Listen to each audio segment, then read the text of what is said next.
What's something you wish people would stop romanticizing? 1. The whole hustle culture thing.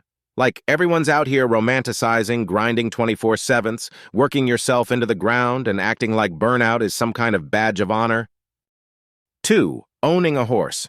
The amount of people who buy a horse with little knowledge of what it actually takes to properly care for a horse is astounding, and how much money it costs. It's never ending. All the time we see someone who buys a horse. After a year, they realize how much work and money it takes, then try to sell a horse who no longer has the proper training and manners because the owner didn't know enough to keep up. So they are now selling the horse at often a huge loss to someone who has to start from scratch with the horse. It's simply not fair to the animals. 3. Subsistence farming. It is hell that generations of people would do anything to escape from. Sure, it can be nice to have a small garden of your own. It's a fun hobby, good for your mental health, and it's rewarding to eat something you have grown yourself, for sure. But you do not want to depend on the land for all, or even a sizable chunk of your calories and nutrients. It's brutal, grueling, body-destroying work, and if anything goes wrong, you are absolutely fucked. People who romanticize this should have to spend one whole winter with a single sack of potatoes first to see if they really like it. Because that's reality. Sooner or later, crop failure will happen, and sometimes not even because you did anything wrong. Sometimes broad ecological cascades happen almost invisibly, and circumstances change that you were entirely unaware of until the plants wilted. Now, you starve. That is subsistence farming. That is why our ancestors worshipped fertility gods. 4. The past. As someone wiser than me once said, nostalgia is heroin for old people. 5. Film is by far the most overrated form of art these days. It has nothing to do with Marvel movies. Hollywood hasn't said anything profound in ages, and they no longer have any real cultural significance like they used to. Film used to push the envelope, challenge people, and introduce people to new ideas and perspectives. What was the cultural impact of Oppenheimer and Barbie? How often do you hear people reference them? The way people used to reference movies in the 90s. What was the last movie that had enormous and lasting cultural impact where it is constantly joked about and referred to? When is the last time you saw a movie that blew you away with something other than just the visuals? The most culturally relevant thing to come out of Hollywood in the last decade was Will Smith slapping Chris Rock. 6. I wish people would stop romanticizing toxic and complicated relationships as if they're passionate or thrilling. Terms like situationships, on again, off again, or friends with benefits get thrown around like they're trendy, but they often just lead to confusion, frustration, and wasted time. Real love and healthy relationships don't need all that drama. They're not boring, they're just stable and fulfilling. 7. Work. You must find something that you are passionate about. If you love your job, you will never work a day in your life. Let's find it acceptable that it's good to find a job that you relatively like and it puts food on the table. I encounter a lot of youth who are disenchanted and wondering what is wrong with themselves if they don't have or lose passion for their job. 8. Certain dog breeds. So many people get these dogs that have insane exercise and mental stimulation needs that they are not equipped to provide, e.g. huskies, border collies, or dogs that are bred cruelly and end up with health issues, e.g. pugs, French bulldogs, just because they are so cute.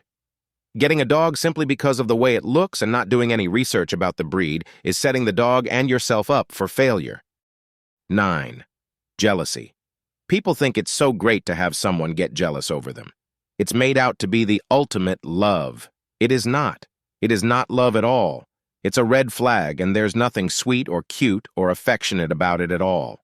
If the other person is jealous, get out of the relationship now. It will get worse. 10. Being unique. I think it's caused this weird paradox where everyone wants to be different, but punishes those who are out of either discomfort or jealousy. It's also made everyone convinced that they're special and a main character, while everyone else is an NPC and too focused on their differences to see in what ways they can get along. 11. 6 feet, 6-pack, 6 figures. Men are selling other men this BS.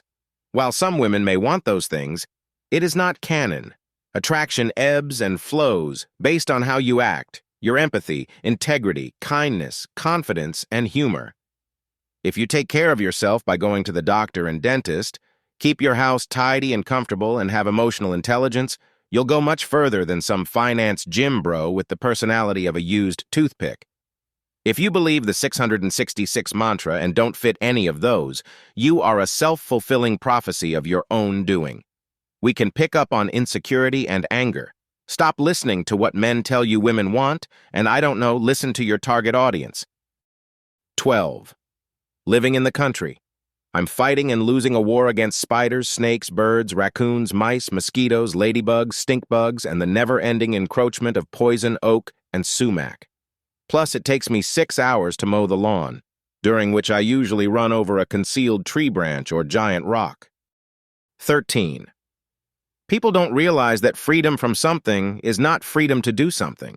We need rules to live in a society, which then gives us freedom to do stuff. Without that, things would just fall apart, and we wouldn't be able to enjoy life as much as we do in an organized world. That being said, the goal of these rules should be to have as much freedom as we can. But especially in the US, it just became a buzzword derived from its actual meaning or purpose. 14.